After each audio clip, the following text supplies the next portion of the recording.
अच्छा, ये जो जाइलम और फ्लोएम होते हैं, जी सर। ये दोनों मिलकर कौन से टाइप के टिश्यू को बनाते हैं? मतलब कभी अपने समय में बड़ा एजुकेशन हब हुआ करता था, जी sir. Mayo college and Sophia school and Sophia colleges वगैरह, लेकिन देखा जाए तो है ना, बढ़ते बढ़ते कोटा एक एजुकेशन हब बन गया। अजमेर पीछे क्यों छूट गया? 6ठी से 8वीं क्लास तक का जो हमारा पाठ्यक्रम है उसमें किस बात पे सबसे ज्यादा जोर दिया गया है? साइंस और मैथमेटिक्स के विषय।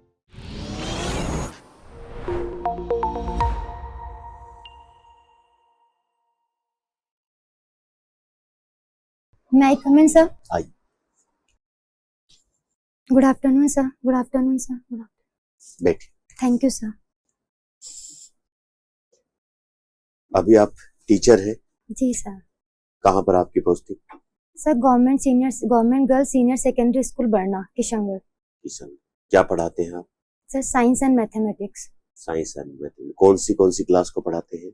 सर मैं लेवल 2 की पोस्ट पर हूँ, 6 to 8 के लिए। 6 to 8 के लिए पढ़ाते हैं। अच्छा, साइंस में जो 6 to 8 होती है उसमें क्या क्या चीजें पढ़ाते हैं आप? कौन से टॉपिक्स पढ़ाते हैं? जी सर। सर साइंस में 6 क्लास में लगभग वो हमारे जो सौर मंडल है, छोटा मतलब सामान्य जानकारी, और जो वो शरीर को लेकर जो मुख्य पोषण है और पादपों का पोषण, इनकी सामान्य जानकारी आती है। सर ये जानकारी धीरे धीरे बढ़ते बढ़ते उसके अप लेवल होता जाता है सर। 8वीं क्लास तक बढ़ता चला जाता है। यही चीजें हैं जो आगे थोड़ी थोड़ी ज्यादा होती चली जाती है। बहुत बढ़िया। अच्छा, आप ये बताओ कि किसी प्लांट के ऊपर फूल जो है, वो पुष्प जिसको हम फ्लावर कहते हैं, वो खिलते हैं लेकिन बहुत जल्दी झड़ जाते हैं, है ना, बहुत जल्दी गिर जाते हैं। उस प्लांट में कौन से न्यूट्रिएंट की कमी है?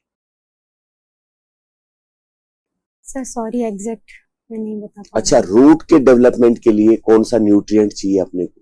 प्लांट की रूट जो है वो अच्छे से ग्रो करे, उसके लिए कौन सी टाइप के फर्टिलाइजर का छिड़काव करें? Sir phosphorus. बिल्कुल सही बताया आपने।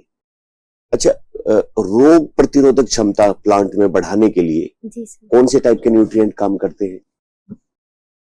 सर इसके लिए सभी का अनुपात होना आवश्यक है, नाइट्रोजन, पोटेशियम, फॉस्फोरस। अच्छा, ये जो जाइलम और फ्लोएम होते हैं, जी सर, ये दोनों मिलकर कौन से टाइप के टिश्यू को बनाते हैं? Sorry sir. आप नाम सुने होंगे जाइलम और फ्लोएम। वेस्कुलर टिश्यू एक नाम सुना है। इनके काम क्या है? जाइलम क्या काम करता है और फ्लोएम क्या काम करता है? सर जाइलम जो जड़ से जल और खनिज पौधों तक लेके जाता है, और फ्लोएम जड़ से कहाँ तक लेके जाता है? सर जहाँ मतलब इनका निर्माण होता है, और जहाँ उसके बाद में जो मतलब पत्तियों तक लेके जाता है, वहाँ इनका निर्माण होता है पोषण में, और उसके बाद फ्लोएम उसको सर पूरे पौधों की हर जगह उसको डिस्ट्रीब्यूट करता है। बहुत ही बढ़िया जवाब दिया आपने। अच्छा, एक जो फ्लावर होता है प्लांट पे जो लगता है, वो कौन से टाइप का ऑर्गन है प्लांट का? क्या होता है उस फ्लावर में? थोड़ा सा आप विज्ञान के स्टूडेंट के हिसाब से हमें बताएं कि एक फ्लावर जो होता है, हमारे लिए तो एक वो सौंदर्य बोध के हिसाब से एस्थेटिक सेंस है, जी सर, लेकिन लेकिन उसमें होता क्या है? फ्लावर के कौन से पार्ट्स हैं और उनका क्या मतलब रोल होता है? सर फ्लावर एक पौधे के लिए जनन अंग होता है, और उसका सर जो बाह्य दल है वो तो उसे उसके आंतरिक भारी सुरक्षा कर देता है सर, और सर जो उसके अंदर पुंकेसर और स्त्री केसर है, वो सर मतलब उसके जनन अंग होते हैं, जिससे एक अन्य पौधा निर्माण होता है। अच्छा, आपने जो नाम लिया पुंकेसर, इसमें क्या बनता है, क्या डेवलप होता है पुंकेसर में? सर बीजाणु या पोलन ग्रेन, परागकण। परागकण, जी सर। अच्छा, ये एक तो होता है सेल्फ पोलिनेशन, स्व परागण, जी सर, और एक होता है क्रॉस पोलिनेशन, पर परागण। जी सर। क्या ये क्रॉस पोलिनेशन दो अलग अलग स्पीसीज के प्लांट के बीच में हो सकता है क्या? सर सॉरी, मुझे इसका एग्जैक्ट आपका अनुमान नहीं है इस बारे में। अच्छा, आप अजमेर से हैं। जी सर। और अजमेर जो है वो ऐतिहासिक तौर पर बहुत जगह नाम हम लेते हैं। किस किस संदर्भ में ऐतिहासिक तौर पर अजमेर का नाम लिया जा सकता है? आप कुछ घटनाएं याद कर पा रही है तो? सर सबसे पहले अजमेर को पृथ्वीराज चौहान तृतीय के लिए सबसे ज्यादा जाना जाता है। ठीक है, और आगे बताएं। उसके बाद सर अजमेर में जो मतलब जो अंग्रेजों को प्रथम अनुमति मिली थी व्यापार की, सर वो अजमेर से ही मिली गई थी सर टॉमस रो को। सर तीसरा सर जो 1857 की क्रांति है वो अजमेर नसीराबाद से ही शुरू हुई थी। सर चौथा जो प्रिंटिंग प्रेस और जो साहित्य का है, तो सर सर्वप्रथम प्रिंटिंग प्रेस की स्थापना अजमेर में ही हुई थी। बहुत बढ़िया सर। अब स्कूल की टीचर है ना, स्कूल में पढ़ाती भी है, और अब जो है अब प्रशासनिक सेवाओं की तरफ आपका रुझान है, तो मैं कारण पूछ सकता हूँ कि क्यों आना चाहती है प्रशासनिक सेवाओं? सर मेरा शुरू से प्रशासनिक सेवाओं में आने का ही लक्ष्य था। इसके लिए सर मैंने निरंतर प्रयास भी किया। सर उसके बाद जो मैंने टीचिंग प्रोफेशन है एक मेरे सेकंड विकल्प के रूप में सर लिया था, और अभी मैं वर्तमान में सर प्रशासनिक सेवा के लिए पुनः प्रयासरत हूँ। सिंपल सी बात बोल रहा हूँ कि क्यों आना चाहते हैं? ऐसा सर, क्या चाम दिखता है आपको जी सर। कि प्रशासनिक सेवाओं में ही मुझे जाना है, मेरा जो अंतिम लक्ष्य है वो प्रशासनिक सेवा?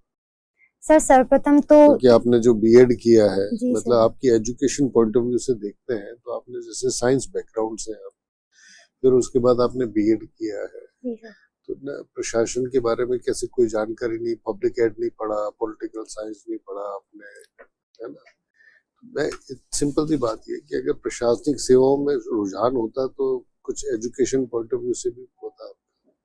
सर जब तक मैंने ग्रेजुएशन की थी तब तक मुझे मतलब इतना इसके बारे में नॉलेज नहीं था, लेकिन जब मैंने सर करियर के लिए ग्रेजुएशन के दौरान करियर विकल्प के रूप में सोचा तब मैंने कुछ चीजें जानी सर। जैसा कि एक तो मुझे जब पता राज्य की प्रतिष्ठित सेवा है सर ये, सर दूसरा सर यहाँ पे जो कार्य विविधता है सर, वैसी कार्य विविधता राज्य की किसी और सेवा में नहीं मिल सकती।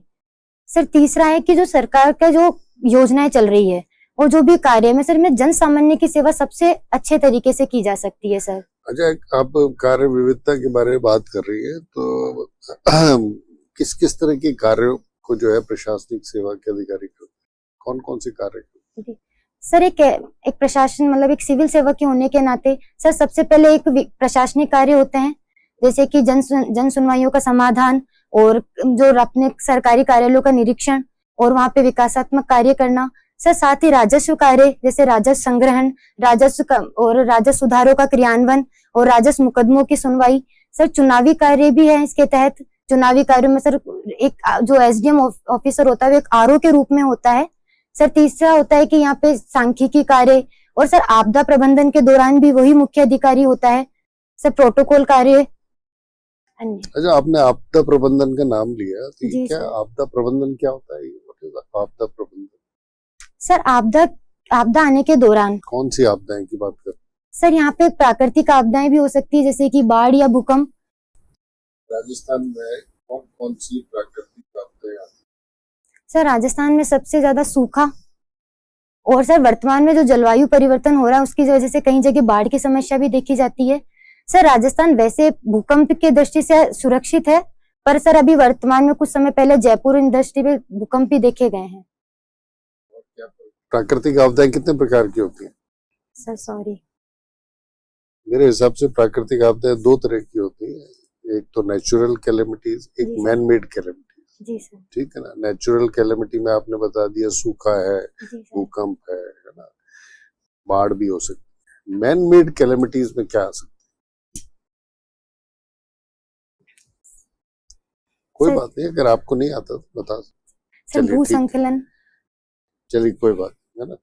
अब आप ये बताएं कि है ना, अजमेर किशनगढ़ की आप रहने वाली है ना, तो क्या फेमस है कि मैं अजमेर विजिट करूं एज ए टूरिस्ट? जी सर। क्या क्या चीज फेमस है? सर सबसे पहले अजमेर में ख्वाजा मोइनुद्दीन चिश्ती की दरगाह।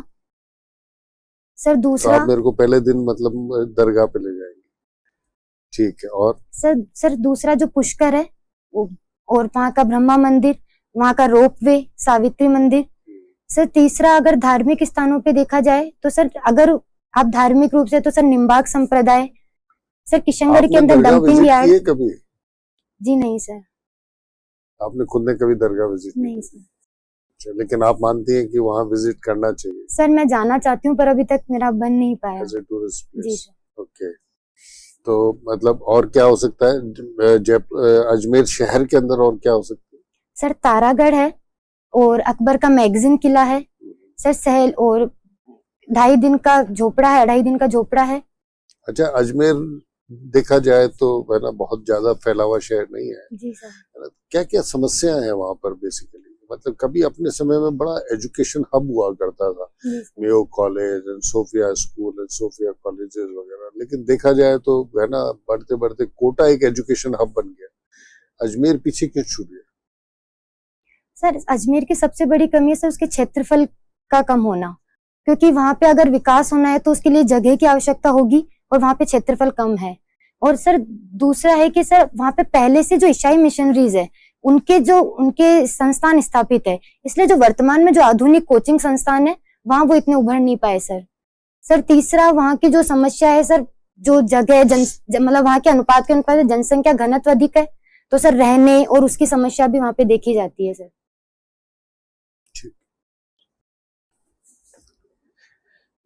आपने कोचिंग की? जी नहीं सर। नहीं की। स्वाध्याय किया आपने? जी सर। ठीक है। तो किस विषय को समझने में सबसे ज्यादा दिक्कत आई आपको स्वाध्याय करते समय? Sir ethics. एथिक्स। क्यों? आपको इतिहास पढ़ने में दिक्कत नहीं आई, पब्लिक एडमिनिस्ट्रेशन पढ़ने में? एथिक्स में ऐसा क्यों लगा आपको? बोरिंग था? जी नहीं सर, एथिक्स का सर जो कंसेप्ट है, और सर एथिक्स में सबसे खास बात होती है कि जो हम पढ़ते हैं सर, जो हमें अगर उत्तर देना होता है तो उसका सीधा उत्तर नहीं होता, उसका हमें उपयोग करना होता है। तो सर मुझे ये थोड़ी कठिनाई आज का अखबार पढ़ा? जी सर। क्या मुख्य खबरें थी? सर पहला ट्रम्प टैरिफ के रूप में था कि ट्रम्प ने मतलब कंप्यूटर लैपटॉप जैसे 20 टेक कंपनी उस पे ना अपना टैरिफ से छूट दे दी है। सर दूसरा आईपीएल के था, आज आरसीबी और आरआर का मैच अपने राजस्थान सवाई मानसिंह स्टेडियम में हो रहा है। सर तीसरा राज्यपाल की जो शक्तियां हैं उस पे सुप्रीम कोर्ट के निर्णय का था। और सर चौथा भी जो हीट वेव की वजह से, लेकिन अभी वर्तमान में आंधी और तूफान की वजह से तापमान में कमी आई है। हाँ जी। तो ये हीट वेव और लू एक ही बात है? जी नहीं सर, अलग अलग है। जी सर। कैसे अलग है? सर लू का सामान्य जो हमारे राजस्थान में लू चलती है जो गर्म और शुष्क हवा होती है, परंतु उसे हीट वेव तब कहा जाएगा जब वो एक सामान्य तापमान से अधिक तापमान होती है। ठीक है। आप 6th क्लास से 8th क्लास तक साइंस पढ़ाते हैं? जी सर, साइंस एंड मैथमेटिक्स। छठी से 8वीं क्लास तक का जो हमारा पाठ्यक्रम है उसमें किस बात पे सबसे ज्यादा जोर दिया गया है साइंस और मैथमेटिक्स के विषय में? सर वर्तमान में जो एनसीईआरटी का पाठ्यक्रम है उस पे सर व्यवहारिकता पे सर अधिक जोर दिया गया है। जैसे अगर कोई चैप्टर या कोई भी बात है तो उसका जो व्यवहारिक प्रयोग और उसका व्यवहारिक समाधान उसमें निहित है। इस पे फोकस किया गया। जी सर। इसका कुछ उदाहरण दीजिए। सर जैसे हम मैथ्स में देख सकते हैं, लाभ और ब्याज का एक चैप्टर होता है, लेकिन सर जो अभी वर्तमान में उसके क्वेश्चंस है वो इस तरीके से हैं कि जैसे एक बच्चा उसका उपयोग अपने वर्तमान में, जैसे इस मतलब वो कोई दुकान पे कपड़े लेने जाता है और अगर कोई उसके घर में कोई समस्या है तो ऐसी जगहों के क्वेश्चंस दिए गए हैं सर। ठीक है। स्कूल में चुनाव संबंधी क्या क्या गतिविधियां होती हैं? सर जो वर्तमान में हमारे स्कूल में एक तो गार्गी मंच को लेकर चुनाव है कि जो उसका अध्यक्ष है वो बच्चों के द्वारा चुना जाता है सर। नहीं, हाँ चलिए ठीक है, आप बताना शुरू। ठीक। और सर और जो हमारे राज्य में और पंचायत में और विधानसभा के लोकसभा के चुनाव होते हैं, इनसे संबंधित कौन कौन सी गतिविधियां होती हैं? जी सर। सर एक स्कूल, एक तो बूथ होता है सर, मैक्सिमली ग्रामीण स्तर पर बूथ होता है सर, उसके वहाँ के जो टीचर है सर, एक बीएलओ का कार्य किया जाता है टीचर के द्वारा। सर तीसरा होता है कि जब चुनाव होते हैं तो उसके दौरान जो भी आरओ ईओ के जो ऑफिसर्स होते हैं वो भी शिक्षक ही होते हैं। ठीक है सर। आपकी नजर में सशक्त महिला कौन है? आपकी डेफिनेशन के हिसाब से कोई भी एम्पावर्ड वुमन कौन होती है? सर जो आर्थिक और सामाजिक और मानसिक और शारीरिक रूप से सशक्त हो और साथ ही सर वो अपने निर्णय स्वयं ले सके। आपकी नजर में है कोई ऐसी महिला जो है इन सभी क्राइटेरिया को पूरा करती है? सर वर्तमान में हम कई महिलाएं ऐसे देख सकते हैं, राजस्थान और भारत के, जैसे हमारे वित्त मंत्री है निर्मला सीतारमन सर, हमारे यहाँ पे भी उप मुख्यमंत्री है दिया कुमारी, और हम वर्तमान में देखते हैं सर अवनी लेखरा और हरमनप्रीत कौर, जैसे इन्होंने खेलों के क्षेत्र में है, और सुनीता किससे प्रेरणा, सबसे ज्यादा प्रेरणा मिली इन सब पर्सनैलिटीज या इनके अलावा भी कोई जिस महिला ने आपको बहुत प्रभावित किया? सर मुझे मिताली राज से मिली है। और आप खुद एम्पावर्ड वुमेन है? सर मैं खुद को मानती हूँ और मैं इसकी ओर हमेशा ये मतलब ये हमेशा ध्यान रखती हूँ कि मैं इन चीजों हमेशा खुद को एक है ना सशक्त महिला के रूप में समाज के सामने प्रस्तुत करूँ। चलिए, आपका साक्षात्कार हुआ, अब आप जा सकते हैं। Thank you sir. Thank you sir.